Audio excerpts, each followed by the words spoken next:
हज़रत फ़ातिमा की सादगी और सब्र का ईमान अफरोज़ वाक़या।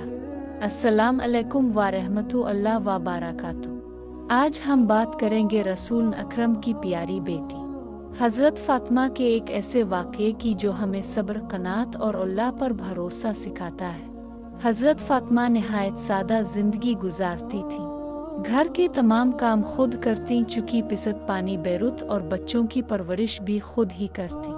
उनकी ज़िंदगी में आसाइश कम थी, लेकिन ईमान बहुत मजबूत था। घरेलू मशक्क़त। रवायत में आता है कि मुसलसल चुकी पीसने की वजह से हज़रत फ़ातिमा के हाथों में निशान पड़ गए थे। पानी भर भर कर लाने से कंधों पर भी असर था। कुछ सहाबा ने मशवरा दिया कि अब अपने वालिद रसूल अल्लाह से एक खादिम मांग लें, क्योंकि माल गनीमत आया है। हज़रत फ़ातिमा अपने शौहर हज़रत अली के साथ हुजूर की खिदमत में हाजिर हुई, मगर हक की वजह से बात ना कर सकें और वापस आ गईं। नबी करीम की तालीम। रात को रसूल अल्लाह खुद उनके घर तशरीफ़ लाए। आपने फरमाया, क्या मैं तुम्हें इससे बेहतर चीज़ न बताऊं जो तुम मांगने आई थी? हज़रत फ़ातिमा और हज़रत अली ने अर्ज़ किया, क्यों नहीं या रसूल अल्लाह। आपने फरमाया, सोने से पहले 33 मरतबा सुबहान अल्लाह, 33 मरतबा अल्हम्दुलिल्लाह और 34 मरतबा अल्लाह अकबर पढ़ लिया करो। ये तुम्हारे लिए खादिम से बेहतर है। हज़रत फ़ातिमा का अमल।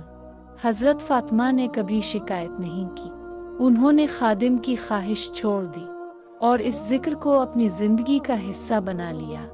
ये था उनका ईमान, ये था उनका अल्लाह पर भरोसा कि दुनियावी आसानी के बजाय रूहानी ताकत को तरजीह दी। हमारे लिए सबक। ये वाक़या हमें क्या सिखाता है?